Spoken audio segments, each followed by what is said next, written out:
السلام علیکم ناظرین، آپ دیکھ رہے ہیں میرا یوٹیوب چینل کلیم اللہ آفیشیل۔ آج یہ ویڈیو بہت اہم ہے پاکستان تحریک لبیک کے 10 اکتوبر کے اس لانگ مارچ کے جو کل اپنی منزل مقصود سے روانہ ہوا تھا، اور وہ اس وقت کہاں ہے، اب تک کتنی شہادتیں ہو چکی ہیں اور اس کے ساتھ ساتھ کتنے لوگ زخمی ہو چکے ہیں، اور تحریک لبیک پاکستان کے مطالبات کیا ہیں۔ چونکہ میں نے ابھی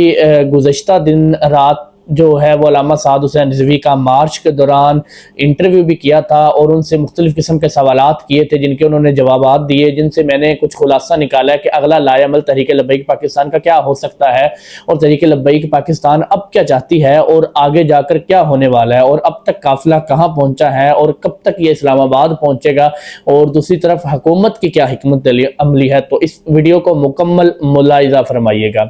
ناظرین، سب سے پہلے تو آپ کو بتائیں کہ تحریک لبیک پاکستان کا یہ قافلہ جو ہے کل جمعے کے بعد 3:30 پر جو ہے مسجد رحمت للعالمین سے روانہ ہوتا ہے۔ روانہ ہونے کے بعد وہاں پر جس جگہ مسجد رحمت للعالمین ہے وہاں سے لے کر 5 کلومیٹر کی مسافت تک بے تحاشا جو ہے شیلنگ کا ان کو سامنا کرنا پڑتا ہے اور اسٹریٹ فائر کا سامنا کرنا پڑتا ہے۔ حکومت کی جانب سے رینجرز اور پولیس کو تعینات کیا گیا تھا، اور بڑی تعداد میں شیلنگ کی گئی اور لوگوں کو بھگانے کی مکمل کوشش کی گئی، ایک مکمل حکمت عملی کے ساتھ آئی، اور ایون کے جو بڑے بڑے نیوز چینلز تھے ان کے اوپر یہ نیوز چلائی گئی کہ ایک بہت بڑا کریک ڈاؤن ہونے جا رہا ہے، اور آپ کو کچھ لمحوں کے بعد تحریک لبیک پاکستان منظر عام سے مٹتی ہوئی نظر آئے گی، ان کا یہ مارچ جو ہے وہ ختم ہوتا نظر آئے گا۔ لیکن میں وہاں پر کوریج کر رہا تھا اور آنکھوں دیکھا حال بتاتا ہوں کہ جو ملٹری تھی، جو رینجرز تھی اور جو پولیس کے اہلکار تھے وہ بڑی تعداد میں آئے ضرور تھے، لیکن ان کو شکست کا سامنا کرنا پڑا، کیونکہ تحریک لبیک پاکستان کے کارکنان کا جوش و جذبہ تھا وہ اپنے پیک پر تھا۔ ہم نے صرف 25 اور 30 کارکنان کے سامنے 700 افراد والی نفری کو بھاگتے ہوئے دیکھا، اپنی آنکھوں کا حال میں آپ کو بتا رہا ہوں۔ اس کے بعد یہ قافلہ جو ہے شدید شیلنگ برداشت کرنے کے بعد پولیس کو دھکیلتا ہوا پیچھے لے گیا اور روانہ ہو گیا۔ اس کے بعد پولیس اور رینجرز وہاں سے چلی گئی۔ یہ قافلہ بڑھتے بڑھتے کچھ دیر بعد جو ہے یہ 32 چوک جو ہے جہاں پر مینار پاکستان واقع ہے، جہاں پر علامہ خادم حسین رضوی صاحب کا جنازہ ہوا تھا، اس پر جو ہے وہ قیام پذیر ہو جاتا ہے کچھ دیر کے لیے۔ وہاں پر قیام پذیر ہوتا ہے کیونکہ عصر اور مغرب کی انہوں نے نماز ادا کرنی تھی۔ یہ نماز ادا کرتے ہیں تو نماز کے فوراً بعد ہی رینجرز کو طلب کیا جاتا ہے، جو دونوں اطراف سے، یعنی جو داتا دربار والی سائیڈ ہے وہاں سے اور جو پل کا دوسرا حصہ ہے وہاں سے، دونوں اطراف سے جو ہے وہ شیلنگ اور اسٹریٹ فائر کا سلسلہ دوبارہ شروع ہو جاتا ہے۔ وہاں پر بھی تحریک لبیک پاکستان کے کارکنان پہلے تو تھوڑے سے نظر آتے ہیں کہ جب ان پر اچانک سے حملہ ہوتا ہے تو بخلاہٹ کا شکار ہوتے ہیں، لیکن جب سنبھلتے ہیں، لوگ اکٹھے ہوتے ہیں تو دوبارہ سے وہ رینجرز کو اور پولیس اہلکاروں کو بھگانے میں کامیاب ہو جاتے ہیں۔ وہاں پر بھی بدترین شیلنگ کی جاتی ہے اور کئی متعدد کارکنان زخمی ہو جاتے ہیں، اور 1 اور 2 کارکنان کے شہید ہونے کی اطلاعات ہمیں موصول ہوتی ہیں۔ ناظرین، اس کے بعد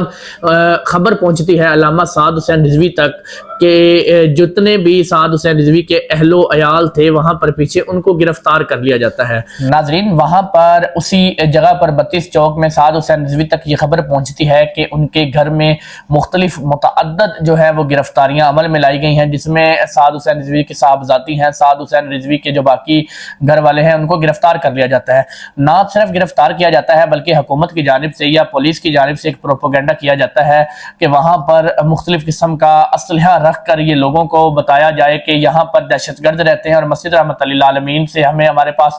متعدد تعداد میں جو ہے اسلحہ برآمد ہوا ہے تاکہ تحریک لبیک پاکستان پر پابندی عائد کر دی جائے۔ تو یہ حکمت عملی حکومت کی جانب سے اپنائی گئی، جبکہ یہ جو افواہ تھی، یہ جھوٹی خبریں جو تھیں پنجاب پولیس کی جانب سے پھیلائی جا رہی تھی وہ بے نقاب ہو جاتی، کیونکہ وہ جو تصاویر اسلحے کی لگاتے ہیں وہ پہلے بھی کسی جگہ استعمال ہوئی ہوتی ہیں اور وہاں سے جو ہے یہ یوز کرتے ہیں وہی تصاویر اور لگاتے ہیں یہاں سے، تو ان کا جو ایک جھوٹا پروپیگنڈا تھا وہ بے نقاب ہو جاتا ہے۔ سعد حسین رضوی صاحب سے پوچھا جاتا ہے کہ سر آپ کے اہل و عیال کو، آپ کے گھر والوں کو گرفتار کر دیا جاتا ہے، تو سعد حسین رضوی ایک سمپل سی بات فرماتے ہیں کہ پہلے اسلامی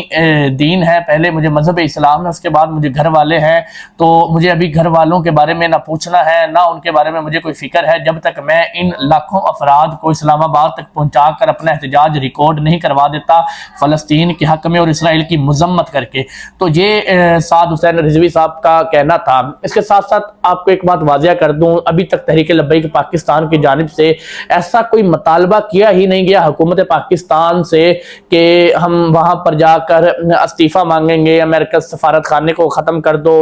وزیر اعظم کا استعفیٰ دے دو، یہاں اس طرح کا کسی قسم کا کوئی مطالبہ نہیں کیا گیا۔ سعد حسین رضوی صاحب سے جب میری بات ہوئی تو ان کا کہنا تھا کہ سمپل جو ہے ہم وہاں پر ایک احتجاج ریکارڈ کروانا چاہتے ہیں، جس طرح پورے یورپ میں بھی احتجاج ہوا اور پوری دنیا میں بھی احتجاج ہوا فلسطین کے حق میں، ہم صرف دنیا کو یہ بتانا چاہتے ہیں کہ ہم فلسطین کے ساتھ اور اسرائیل کے خلاف ہے، جبکہ حکومت جو ہے ان کا جو کریک ڈاؤن تھا، جو آپریشن تھا اور جو معصوم لوگوں پر گولیاں چلانا تھا، اس کے بعد سعد حسین رضوی صاحب کا یہ کہنا تھا کہ ہو سکتا ہے میرے مطالبات وہاں جا کر بدل جائیں۔ تو اب کیا ہو سکتا ہے ان مطالبات میں؟ کیا وزیر اعظم کا استعفیٰ ان مطالبات میں شامل ہے؟ کیا وہاں پر ایمبیسی امریکن وزیر جو ایمبیسی ہے اس کو بند کرنے کا مطالبہ ہوگا؟ واللہ باخدا یہ آگے ان کا مطالبات کیا ہوتے ہیں، لیکن فی الحال جو ہے تحریک لبیک پاکستان ایک سادہ سا جو ہے احتجاج کر رہی ہے اور لانگ مارچ لے کر اسلام آباد جائے گی اور دنیا کو بتائے گی کہ ہم احتجاج کر رہے ہیں اسرائیل کے خلاف اور فلسطین کے حق میں۔ اس کا فائدہ کیا ہوتا ہے؟ لوگ پوچھتے ہیں کہ اس احتجاج کا فائدہ کیا ہو رہا ہے؟ سر اس کا فائدہ یہ ہو رہا ہے کہ ابھی انڈین میڈیا آپ کھول کر دیکھیں تو وہ لوگوں کو چیخ چیخ کے بتا رہا ہے کہ وہاں پر ایک جماعت ایسی ہے جو اسرائیل کو ناپسند کرتی ہے اور فلسطین کا ساتھ دیتی ہے، اور وہ اپنی حکومت سے بھی مطالبہ کرتی ہے کہ آپ بھی اسی طرح کا عمل کریں، اسرائیل کی مذمت کیا کریں اور فلسطین کا ساتھ دیا کریں۔ اسی طرح جب انڈیا میڈیا پر آ چکا تو اس کا مطلب آہستہ آہستہ یہ پوری دنیا میں پھیلے گا، دنیا کو ایک پیغام جائے گا کہ ہم اسرائیل کو نہ کبھی تسلیم کریں گے، نہ ہم اسرائیل کے ساتھ کبھی کھڑے ہوں گے، ہم صرف اور صرف فلسطینیوں کے ساتھ ہیں اور فلسطینیوں کا ساتھ دیں گے، ہم اسرائیل جیسی کسی ریاست کو مانتے ہی نہیں۔ تو یہ ایک سمپل سا جو مطالبہ ہے یا ایک سمپل سا احتجاج ہے، یہ تحریک لبیک پاکستان کا ہے۔ اب حکومت کی حکمت عملی آگے جا کے کیا ہوگی؟ ابھی تو یہ قافلہ رواں دواں ہے، ان پر متعدد جگہوں پر شیلنگ ہو رہی ہے ہلکی پھلکی، اور یہ قافلہ رواں ہے، جہاں پر مسائل بنیں گے وہ جہلم کی پل بتائی جاتی ہے، اور آگے جا کر اسلام آباد میں یہ مسائل آئیں گے۔ فیض آباد تک ان کو روکنے کی مکمل کوشش کیجیے تاکہ امریکن ایمبیسی تک یہ نہ جا سکے۔ مزید اس طرح کی اپڈیٹ کے ساتھ جڑے رہنے کے لیے ہمارے چینل کو سبسکرائب ضرور کیجیے گا۔